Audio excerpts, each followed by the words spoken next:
My mom let me struggle for years to earn my dad's love, knowing I wasn't his biological son, and now I don't know if I can forgive her. Posted by you/foreverplane70101. My 17M parents were young when they got married. My mother, 38F, is a stay-at-home mom and works part-time, while my dad, 40M, is a software developer. I am the oldest of 4 siblings. I have been treated like the black sheep of the family for as long as I can remember. Birthdays never meant anything, just a cupcake from my mom and no presents. I wasn't allowed to have friends over. Christmas was never something I looked forward to. At most, I would get some socks while I watched my dad, aunts, uncles, and grandparents give my siblings gifts, new bikes, the latest fashionable clothes, phones, game consoles, games, you name it, they got it. The same went for their birthdays, big parties where their friends and family would show up and shower them with gifts. I was never allowed on family trips or vacations. I was left behind to stay with my grandparents, who were strict about everything I did. Sometimes, they would even call someone else to pick me up when I was supposed to stay with them. My mom got a part-time job when I was 13, and sometimes she would ask if we could just spend the day together while my dad and siblings were out, even if it was just to get ice cream. When I was home, I mostly stayed in my room and studied. It didn't matter how well I did in school or sports, my dad showed no interest. I was able to earn some money by tutoring, and I eventually managed to get a part-time job at a food court and a grocery store, which meant I spent less time at home. Over the years, my mental health got worse and worse because I was trying to maintain good grades, perform well in sports, and work 2 part-time jobs. My mom helped me find a therapist, who has been a great help. Yesterday, I came home from work late, tired, and just wanting to go to bed. I opened the door to hear my mom arguing with my dad and aunt in the living room. I could hear my aunt saying that I should be more grateful toward my dad. Then they saw me standing in the doorway and stopped talking. My mom and dad looked like they had seen a ghost, while my aunt announced, "And in comes the bastard." I was shocked to hear her say that. I knew she didn't like me and mostly ignored me when we were in the same room, but I got angry and just asked her to repeat what she had said. My dad quickly stopped her, but no, I wanted to know what I should be grateful for. So I asked what was going on. No one said anything for a while, so I asked again, grateful for what? Being ignored, neglected, abandoned, while my siblings are spoiled and get to play happy family with dad? As soon as I said dad, my aunt shouted that I was not his son. I was shocked by what she said, and I asked my dad if it was true. He looked at me and just said, "I'm sorry." I didn't know what to say. I looked at my mom, and she said nothing. I went to my room and just started crying. Later, my mom found me on the floor, shaking and crying. She helped me up and stayed with me until I fell asleep. I woke up this morning and called in sick. I barely left my room today. I just feel like everything I've done to make the man I call dad proud, or just to get him to acknowledge me, has been a waste of my life. I wish I had known years ago. Edit. After I put up this post, I had to get out of the house. I wanted to be alone for a while, and the thoughts of ending things became too hard to ignore. So, I called my best friend, and he picked me up. We went for a drive, and I told him what had happened yesterday. He just listened while I cried and told him everything. He already knew my father was like this, but not the extended family. I had never seen him so angry before. He had to pull over to calm himself down. I showed him the post, and he was silent for a while. After a few minutes, he told me that no matter what, I was his best friend, and he asked if it would be okay for him to maybe talk to his parents about me staying at his place for some time. I said yes. He dropped me off at home, and we got out of the car and talked for a bit. Before he left, he gave me a hug and said that whenever I felt alone, I should give him a call. When I entered the house, I ignored everyone. First, I would like to thank everyone for your comments. Though I have not responded, I have read through all of them. They have not only been helpful in helping me see things differently, but they have also encouraged me to stay strong until I can move out. You are right, this man is not my dad or father, and I will no longer see him as such. I will try to get some answers about why I am being abused, why no one told me anything all these years, and most importantly, who my real biological father is. Is he alive? Does he know I exist? To clarify one thing, I have no idea who anyone on my mother's side of the family is, and therefore, there is no contact with them. My 18th birthday is at the end of the summer, and I plan to move out that day, or even sooner, if I have the opportunity to do so. Commenter. So sorry to hear that. I can't imagine what you've been through or are going through. You do seem like a good kid, your whole life is ahead of you, and I'm sure good things await. You'll come out of this stronger and wiser. Didn't your mother and her husband say anything to you after you got home? Didn't they try to stop you from going to your friend or at least talk to you about this? Ops response. When I left, I didn't say anything. I just texted my mom that I was out and would be back later. When I got home, my mom tried to say something, but I ignored it and went to my room. She came to check on me later and asked if I'd like to come down for dinner, but I declined and said I wasn't hungry. She stayed for a while and tried to get me to open up. I just asked why she never told me that he wasn't my father. She didn't answer the question and just said how sorry she was that I had to find out this way, and then she left. Update 4 days later. So, a lot has happened in these past few days, and I am conflicted about many things right now. However, I am hopeful that I can start to heal mentally. Also, sorry for the long post. On Thursday, before I left for work at the grocery store, my father, whom I will refer to as K, called out to me. I responded by saying, yes, his first name. He looked confused because I have always called him Dad before. After a bit of silence, I bluntly asked, what? He didn't respond and just told me it was nothing, so I went to catch the bus. When I got home late in the evening, my mom wanted to know why I called K by his first name.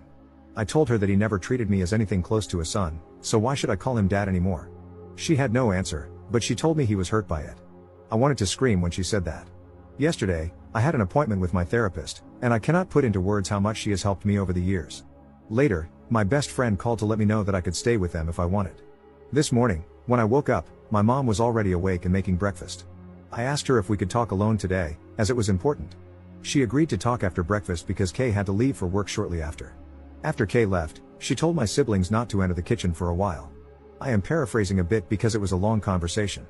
We sat down, and I found it hard to get the words out at first. But I told my mom that I couldn't get over the way I've been treated and neglected by Kay and his side of the family for all these years, and I needed to know why she allowed it. At first, she tried to dodge the question and gave me the same answers as always. But I didn't give in and told her that this was important to me. Again, she tried to dodge it, so I told her that I couldn't do this anymore. I was going to pack up some of my things and move out, and until she was ready to tell me the things I needed to hear, we would not be on speaking terms. She started to tear up and just kept saying, "I'm so sorry," over and over.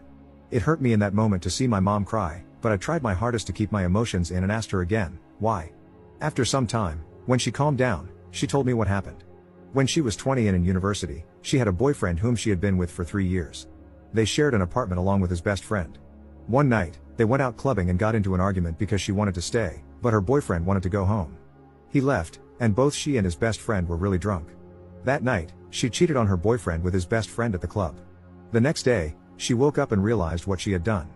After a few days, she and the best friend confessed to the affair, and her boyfriend broke up with her.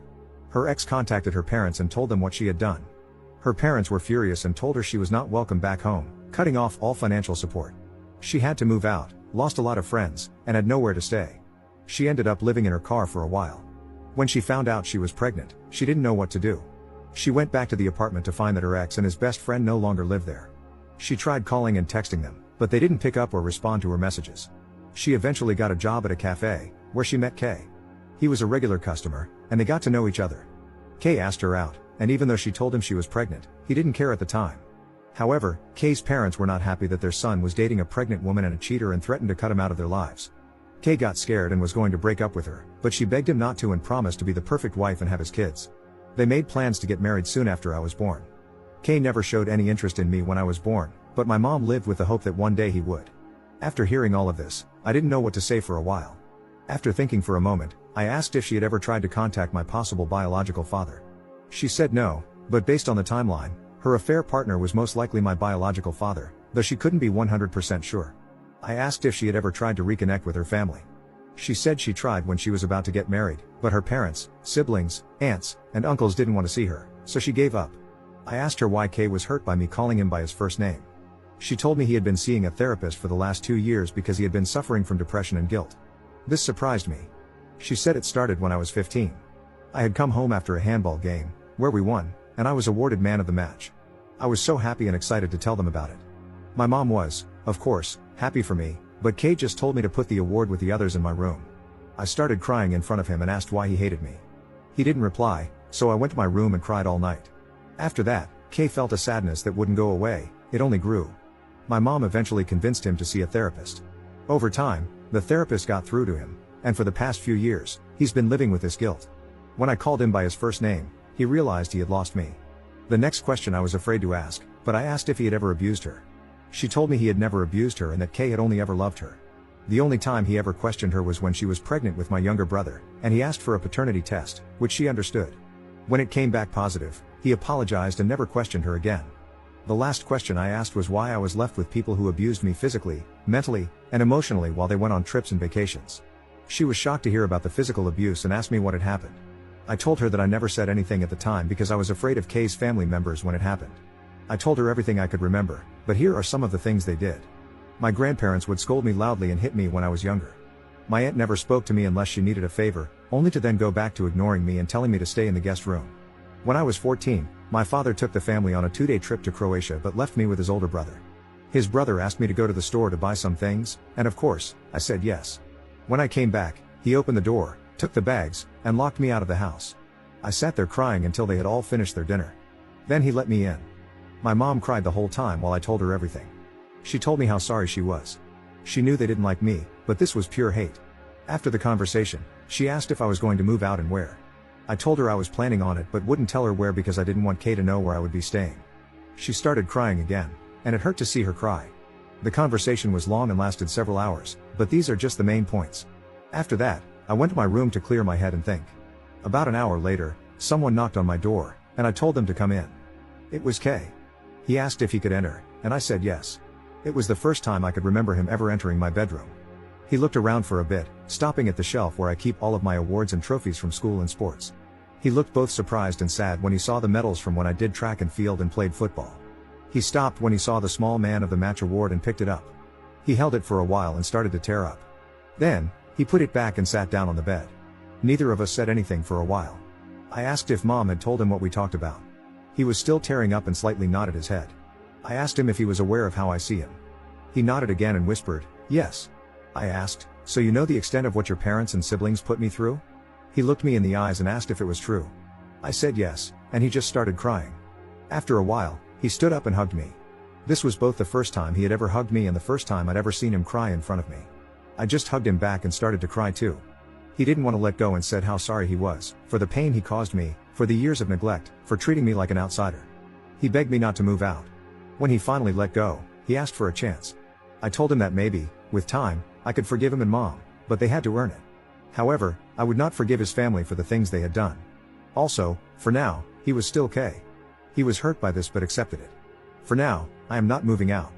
But if things go back to the way they were, I will not hesitate to leave, and he knows it. We are going to see a family therapist together. In the future, I will try to reach out to my biological father. However, I'm still unsure about my maternal side of the family. I'm on the fence about them. Thank you for reading. Edit. I called my friend and told him what happened. The door will always be open at his place. We have known each other since we started school, and we both play for the same team.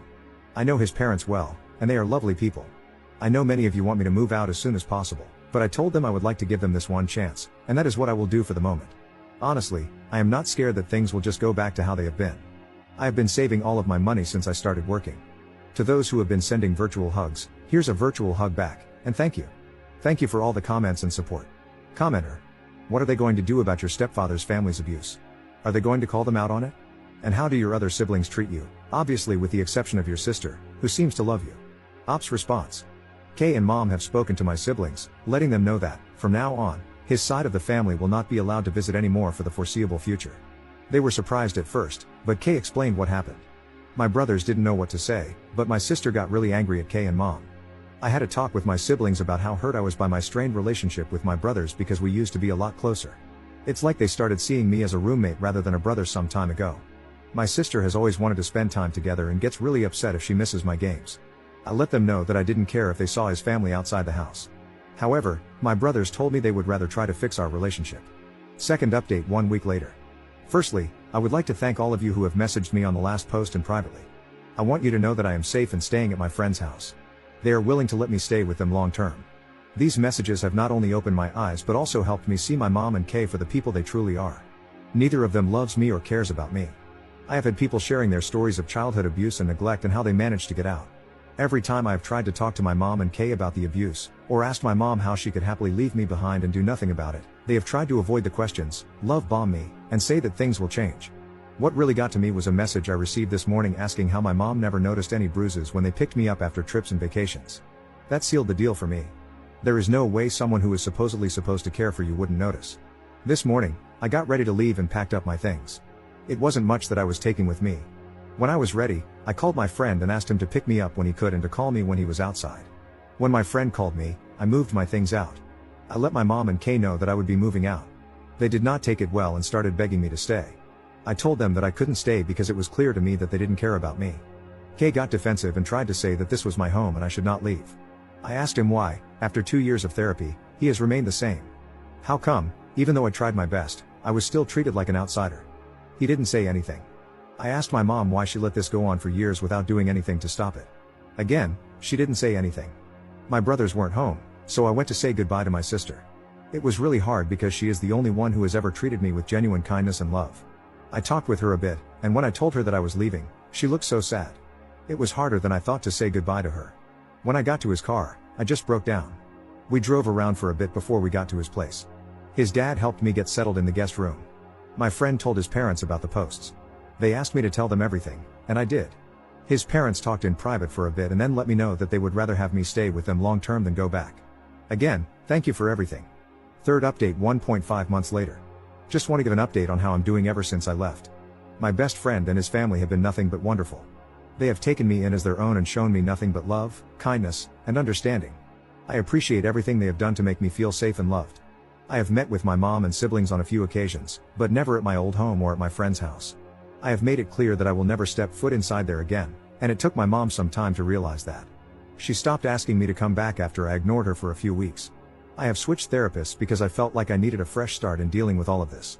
And yes, therapists are mandatory reporters in my country. I learned that after my first appointment, when the therapist contacted the police and reported my old one. K and some of his extended family have tried to reach out via texts. Some have offered their apologies, while others just sent insults. It's not hard to figure out why. Those have been blocked. To those who apologized, K's parents, brother, and his family, I replied with a simple, I accept your apology, but I do not forgive you. That may never happen, and it will be on my terms. For the foreseeable future, do not contact me again. What happens next, I do not know.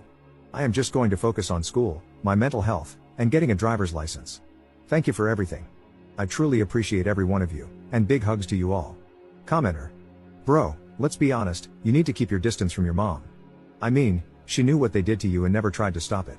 She's a selfish woman who chose her life over her son. Ops response. The only reason I am in contact with my mom is that I can't meet my siblings without her. When I turn 18, I will become financially independent, and I can block her from interfering with my accounts. She has never done that in the past, but I don't want to take any chances. Commenter. I'm surprised that K's brother and his parents apologized. Ops response. I made a police report the day after I moved, and my new therapist also reported them. So, I think it's just an attempt to save face.